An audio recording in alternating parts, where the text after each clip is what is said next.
We're doing a special series here on News Channel, and we continue today where we examine and dig deeper into the foundations of the federal election, region by region. We've looked at British Columbia, Alberta, Manitoba, Saskatchewan, Ontario, Quebec.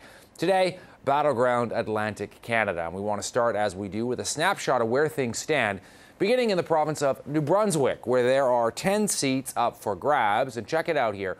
We'll show you the Conservatives had 8 of these. The NDP and the Liberals had 1 apiece. Let's move on to Nova Scotia. 11 seats up for grabs there. The Conservatives had 4, the NDP had 3, and the Liberals had 4. Prince Edward Island, 4 seats up for grabs. The Conservatives had 1, and the Liberals had 3, none for the NDP. Finally, Newfoundland and Labrador, 7 seats for the taking there. The NDP with 2, the Liberals with 4, and the Conservatives did not have any at all. Joining us to weigh in on this, our panel looking at Battleground Atlantic, Canada from St. John's, Newfoundland, is James McLeod. He's a political reporter for The Telegram, which is St. John's biggest daily newspaper. And in Halifax, we've got Michael Gorman, legislative reporter for the Chronicle Herald. And James, if I can start with you, where do things stand right now in terms of the party with the most support in your province? It's the Liberals by a country mile out here. Out of the 7 seats in the province, there are only 2 that are really going to be close races, and one of those is going to be a Liberal NDP face-to-face thing, and the other one, the riding of Avalon, is potentially one of the messiest ridings in the country, but there's not really that much to talk about because the Conservatives are a non-factor out here. Interesting. Michael, what about where you are in Halifax? Well, it's sort of the same way here. There are probably fewer ridings that are close races than there are ridings that are sort of foregone conclusions. But, you know, a lot like Newfoundland, the Conservatives are probably the third choice in more of those ridings than they are the first choice. What about the NDP, James, in Newfoundland, Labrador? Is there any presence at all for them? Well, there's 2 seats in the St. John's area that are currently held by NDP MPs, and one of those, Jack Harris, the wide expectation is that he'll win very comfortably. There's another one between Ryan Cleary, who's the New Democrat MP and a sort of star candidate, former CTV journalist Seamus O'Regan, actually.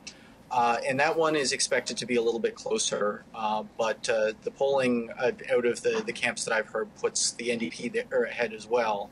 The interesting thing to me is that compared to 4 years ago, the NDP is pulling in more high-profile candidates, and it looks like outside of St. John's, where they've got the most support, they may be able to run real campaigns in other parts of the province.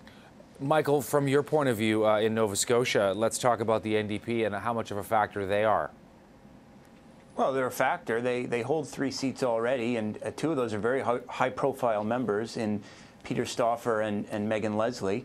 I think realistically, they probably don't expect to pick up too many seats beyond that, but I think that they feel that Megan's seat and Peter's seat are probably safe, and Robert Chisholm across the harbour from Halifax probably has more of a fight on his hands, but he's certainly made quite a public presence known over the last couple of months, and I think they're certainly fighting to hang on to that seat as well. What is the sentiment in Newfoundland and Labrador, John, about the Conservatives? James, what's going on? Well, the most recent polling numbers I saw from June, Stephen Harper's negative rating is 69% compared to his positive rating, which is 14%. And that's the legacy of about a decade of some pretty ugly fighting between the province and the federal government. First with Danny Williams, who famously ran the Anyone But Conservative ABC campaign. And there's some more recent stuff to do with the fishery and search and rescue, where Newfoundlanders, by and large, feel like they've received a pretty raw deal from the federal government. And Stephen Harper doesn't play very well here. It's interesting as well, Michael, because in Nova Scotia, you look at the results from last time, and very much a three-way race going on between these three parties. What are the larger issues, though, in the Maritimes? Do you think? What are voters, whether it's in Nova Scotia, New Brunswick, or Prince Edward Island, what are they looking at? What's the sense you get? Well, I think a lot of people are concerned about what their options are in terms of job creation. And when you're talking about the Maritimes and Newfoundland as well in terms of Atlantic Canada, a lot of that comes down to resources.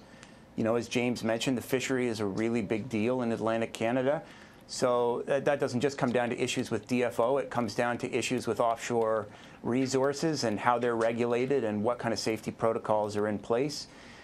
Agriculture is certainly a big issue, and I know lots of farmers are watching to see what these trade negotiations could mean for supply management.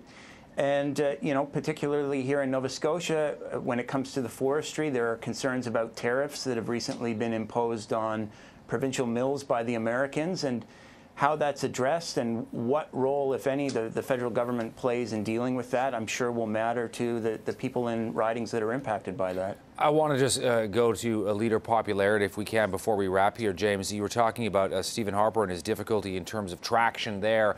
Who would you say is by far the most popular leader in Newfoundland and Labrador? I would say it's pretty comfortably Justin Trudeau. I mean, he's visited here earlier in the year, and it was unlike just about any other. The only thing I could compare it to was Danny Williams, just in terms of sort of celebrity treatment. Thomas Mulcair has put in a lot of time here, and I think there's a familiarity with him that plays well, but in terms of just magnetic appeal, Justin Trudeau is pretty popular here. Michael, last word on this goes to you. What's your take? How much impact is Mulcair having in Atlantic Canada, the Maritimes specifically?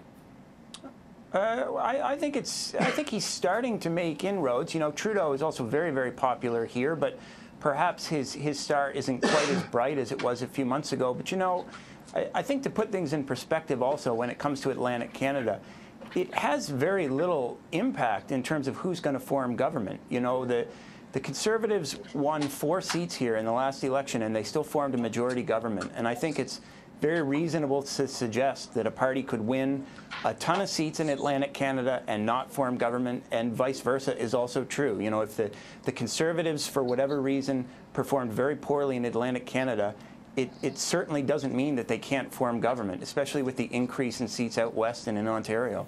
James and Michael joining us from Halifax and St. John's. Great to get the two of you on. We're going to be doing this again in September and October. It'll be wonderful to have you guys back as we move forward in this long campaign. We appreciate it.